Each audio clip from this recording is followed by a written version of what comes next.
DPR menyetujui permohonan naturalisasi terhadap pesepak bola Kevin Dix jelang laga kualifikasi Piala Dunia.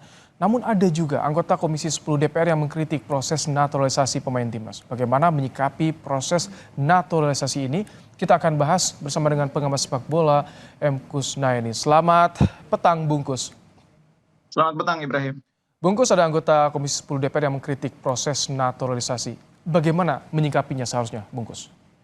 Iya, itu gambaran peta pemahaman atau akseptabilitas masyarakat Indonesia terhadap naturalisasi ya.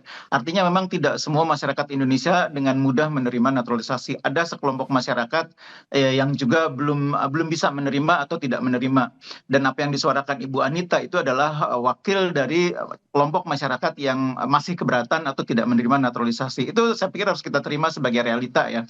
Tapi untuk mengatakan bahwa naturalisasi itu harus dihentikan, saya pikir itu juga agak berlebihan. Karena naturalisasi itu kan sebuah opportunity ya, sebuah peluang yang diberikan oleh FIFA kepada anggota-anggotanya untuk memanfaatkan pemain yang punya persyaratan tertentu untuk bermain mewakili negara tersebut. Jadi ini opportunity, peluang. Kalau peluang itu kan mau diambil atau tidak kan terserah kita. Jadi kalau kita berharap suatu saat kita tidak memanfaatkan peluang itu juga nggak apa-apa. Tapi saat ini opportunity itu terbuka dan kita bisa memanfaatkannya untuk memperkuat tim nasional kita. Itu saya pikir poinnya. Ini nampaknya justru harus didukung ya, karena yang dinaturalisasi ini darah Indonesia, memiliki darah Indonesia, dan di PSSI bilang mereka tanpa disewa, tanpa diberikan biaya, ini murni untuk Indonesia, Bungkus. Iya, jadi yang sering saya katakan itu kan naturalisasi yang dilakukan Indonesia itu kan naturalisasi yang terukur. Dalam pengertian kita ini tidak setiap orang yang mau bermain untuk timnas Indonesia kita ambil, kita rekrut, kita naturalisasi, kan nggak begitu. Tapi ada persyaratan tertentu. Dia harus memiliki asal-usul Indonesia, harus berdarah Indonesia, baru kita manfaatkan untuk memperkuat tim nasional Indonesia. Dan mereka bergabung dengan timnas Indonesia itu tidak ada istilahnya transfer, tidak ada istilahnya kontrak tertentu. Karena emang kalau untuk tim nasional itu tidak ada istilah transfer seperti itu.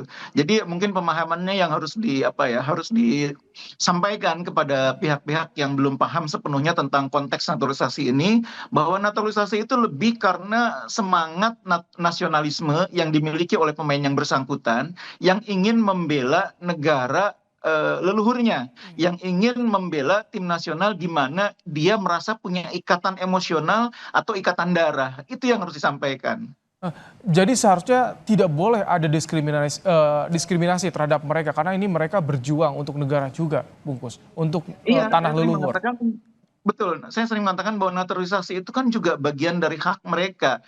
Hak untuk memilih kan, memilih untuk berwarga negara yang mana. Dan karena mereka punya garis keturunan Indonesia, punya asal-usul Indonesia, mereka juga punya hak untuk memilih. Meskipun tentu harus ada persyaratan yang dipenuhi. Dan persyaratan itu tidak semua orang punya. Jadi hanya yang punya persyaratan sesuai dengan regulasi yang berlaku, yang kemudian bisa dinaturalisasi. Kan ada juga beberapa pemain yang juga ingin menjadi bagian dari timnas Indonesia, tapi Oke. secara regulasi tidak memungkinkan karena persyaratannya tidak terpenuhi. Jadi ini bukan program yang tidak terukur, tapi program yang ada batas-batasnya, ada syarat-syaratnya, Mhm. sehingga sangat terukur. Oke, Bungkus, jadi bagaimana dengan peta jalan persepak bola Indonesia ketika naturalisasi ini tengah berjalan? Bagaimana dengan kualitas kompetisi ini di Nah, negeri itu ini? yang saya pikir perlu menjadi jadi peringatan dari anggota DPR adalah warning bagi kita untuk melakukan satu hal lain yang berdampingan dengan naturalisasi. Jadi naturalisasi itu kan hanya sebuah opportunity, tapi pada saat bersamaan kita punya sebuah kewajiban. Kewajiban memperkuat kompetisi domestik, kewajiban untuk memperkuat pembinaan usia muda. Nah, kalau itu dilakukan secara bersamaan, kompetisinya diperkuat, pembinaan usia mudanya diperkuat, lalu kita ambil juga opportunity naturalisasi, maka tim nasional Indonesia akan kuat. Jadi jangan satu sisi saja yang diperkuat, misalnya naturalisasi saja, tapi pada saat bersamaan kita tidak mengembangkan liganya, tidak mengembangkan pembinaan usia mudanya. Itu pada satu titik tertentu kita akan kehabisan juga opsi naturalisasi itu. Karena kan naturalisasi tidak setiap saat tersedia. Contohnya sekarang, kita pengen punya striker yang bagus, tapi kita cari kan juga nggak mudah faktanya. Jadi naturalisasi itu tidak dengan mudah dilakukan karena ada persyaratan-persyaratannya yang tidak setiap saat bisa tersedia.